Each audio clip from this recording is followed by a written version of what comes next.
Good direction is equal to good acting. వినడానికి చాలా సింపుల్గా ఉంది కదా, కానీ ఇదే ఒక డైరెక్షన్కి, ఒక ఫిలిం మేకింగ్కి హార్ట్ లాంటిది.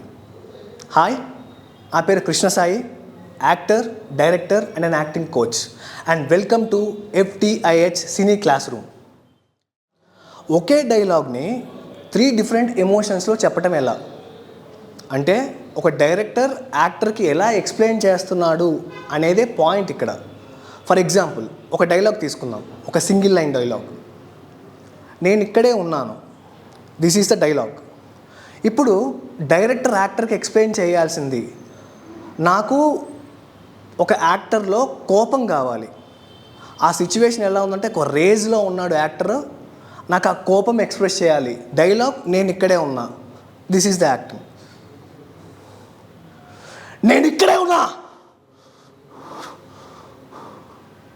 ఇది ఎలా ఉంది. సెకండ్, ఒక యాక్టర్ భయపడుతున్నాడు అంటే ఆ సిచ్యువేషన్ ఎలా ఉందంటే, ఒక యాంటాగనిస్ట్ నువ్వు ఎక్కడికి వెళ్ళొద్దు ఇక్కడే ఉండు అనగానే ఒక యాక్టర్ రియాక్షన్ ఎలా ఉంటుంది, ఫియర్. నేను ఇక్కడే ఉన్నా, ఫియర్. అదే ఒక యాక్టర్కి ఒక గర్ల్ ఫ్రెండ్ ఉంది, ఒక లవర్తో చెప్పే డైలాగ్ ఇది, లవబుల్ మేనర్గా చెప్పాలి. అది ఎలా చెప్తాడు ఒక యాక్టర్? డైరెక్టర్ ఏం చెప్పాలి అంటే, నువ్వు ఆ అమ్మాయికి హామీ ఇస్తున్నావు అంటే ఒక బాధ్యతగా నేను ఒక నమ్మకం ఇస్తున్నాను నీకు అని చెప్పి ఆ డైలాగ్తో నువ్వు ప్రూవ్ చేసుకోవాలి అని చెప్పాలి డైరెక్టర్. దానికి యాక్టర్ ఎలా యాక్ట్ చేయాలి అంటే, నేను ఇక్కడే ఉన్నా, ఏం ప్రాబ్లం లేదు, ఇది. సో దీన్ని బట్టి మీకు ఏమర్థమైంది? 1 డైలాగ్, 3 డిఫరెంట్ వరల్డ్స్. ఆ వరల్డ్ ఏంటి అనేది డైరెక్టర్ డిసైడ్ చేయాలి. ఇక్కడ డైరెక్టర్ ఒక పెయింటర్ జాబ్ చేస్తున్నాడు. Okay, actor is a paint, actor is a brush and actor is a colour. Scene ఎంత బ్యూటిఫుల్గా రావాలి అనేది ముందు డైరెక్టర్ మీద డిసైడ్ అయి ఉంటుంది, డైరెక్టర్ ఎక్స్ప్లెయిన్ చేసే విధానం మీద డిసైడ్ అయి ఉంటుంది. అలానే యాక్టర్ కూడా అర్థమైతే యాక్టర్ క్లియర్గా యాక్ట్ చేయగలుగుతాడు. ఓకే, డైరెక్టర్ కన్ఫ్యూజ్డ్ అయి ఉంటే యాక్టర్ కన్ఫ్యూజ్ అవుతాడు. డైరెక్టర్ క్లియర్గా ఉన్నాడు అని అంటే యాక్టర్ ఒక డైమండ్ లాగా షైన్ అవుతాడు. సో ఇది మనం కరెక్ట్గా అర్థం చేసుకుంటే మనం డైరెక్షన్ని, యాక్టింగ్ని చూసే విధానం మారిపోతుంది. So actor is a main important pillar for a film or a film making.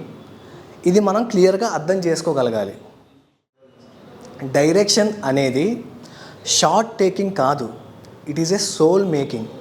అంటే ఒక షాట్ని తీసేసామా, సీన్ అయిపోయిందా అనేది కాకుండా ఆ సీన్లో లైఫ్ ఉందా లేదా అనేది డైరెక్టర్ డిసైడ్ అవ్వాలి, తనకి క్లారిటీ ఉండాలి. సో నెక్స్ట్ టైం నుంచి అప్కమింగ్ డైరెక్టర్స్కి చెప్తున్నాను, స్క్రిప్ట్ రాసుకునేటప్పుడు డైలాగ్ మీద కాన్సన్ట్రేషన్ చేయకండి. డైలాగ్ వెనకాలన్న ఆ ఫీల్ని, ఆ ఎమోషన్ని ఫీల్ అవుతూ ఆ ఎమోషన్ని ఎక్స్ప్లెయిన్ చేయగలిగే స్టేజ్లో ఉండాలి యాజ్ ఎ డైరెక్టర్గా. So that is what is called as a direction.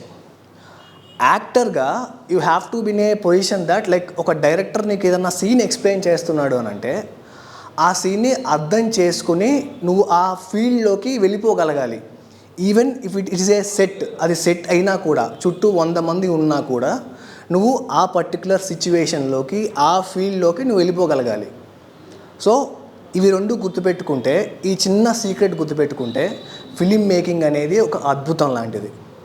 So ఇలాంటివి చాలా చెప్తాను, ఇలాంటివి చాలా క్లాసెస్ ఉంటాయి.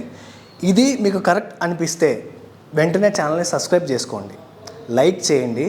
మీకు ఏ డౌట్ ఉన్నా సరే కింద కమెంట్ సెక్షన్లో కమెంట్ చేయండి. Thank you.